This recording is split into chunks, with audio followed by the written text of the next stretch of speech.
আমি শুভেন্দু অধিকারী পশ্চিমবঙ্গ রাজ্যের মুখ্যমন্ত্রী রূপে আমার কর্তব্যসমূহ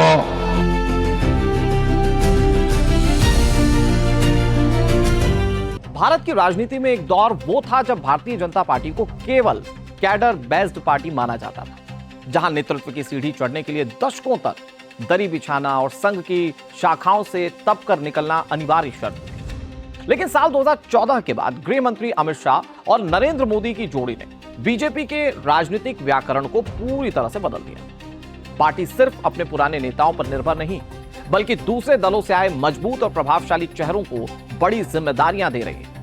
सबसे दिलचस्प बात यह है कि इसमें से कई नेता सिर्फ मंत्री या प्रदेश अध्यक्ष तक नहीं पहुंचे, बल्कि सीधे मुख्यमंत्री की कुर्सी तक भी पहुंचे।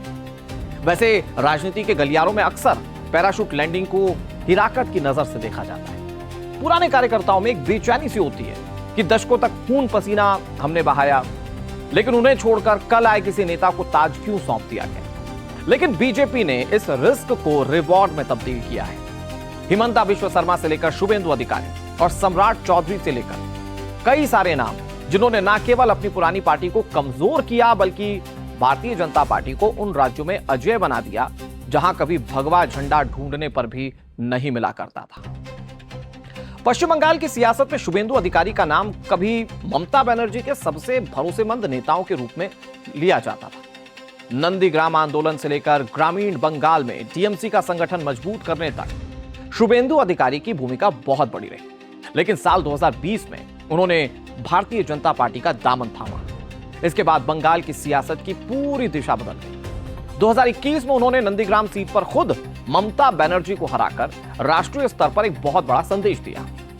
और अब शुभेंदु अधिकारी को भारतीय जनता पार्टी ने बंगाल की कुर्सी सौंपकर एक बहुत बड़ी मैसेजिंग की। अब बात सम्राट चौधरी की करते हैं। बिहार की राजनीति में सम्राट चौधरी का सफर बहुत ज्यादा दिलचस्प रहा है।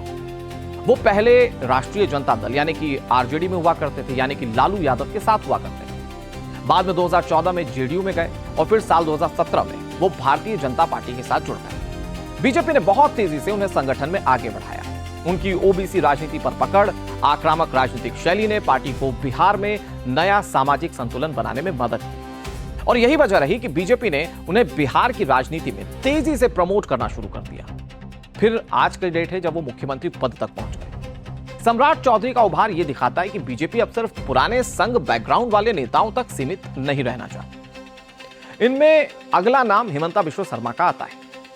अगर बीजेपी की राजनीतिक ट्रांसफॉर्मेशन रणनीति का सबसे सफल उदाहरण किसी को माना जाए तो वो हिमंता बिश्व शर्मा है।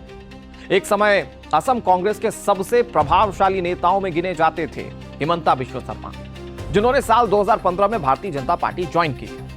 कांग्रेस में नेतृत्व को लेकर असंतोष था, जिसके बाद उन्होंने पार्टी छोड़ी और बीजेपी में आते ही पूर्वोत्तर की राजनीति का वो चेहरा बन गए। बीजेपी ने उनकी संगठन क्षमता और क्षेत्रीय पकड़ को बहुत बारीकी से पहचाना।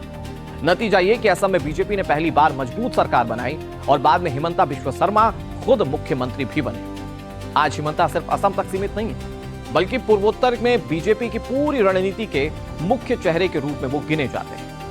इन नेताओं को मुख्यमंत्री बनाकर बीजेपी ने यह साबित कर दिया कि वे एक ऐसी प्रयोगशाला है जहां बाहरी नेता आकर भी शुद्ध भगवा रंग में रंग सकते हैं।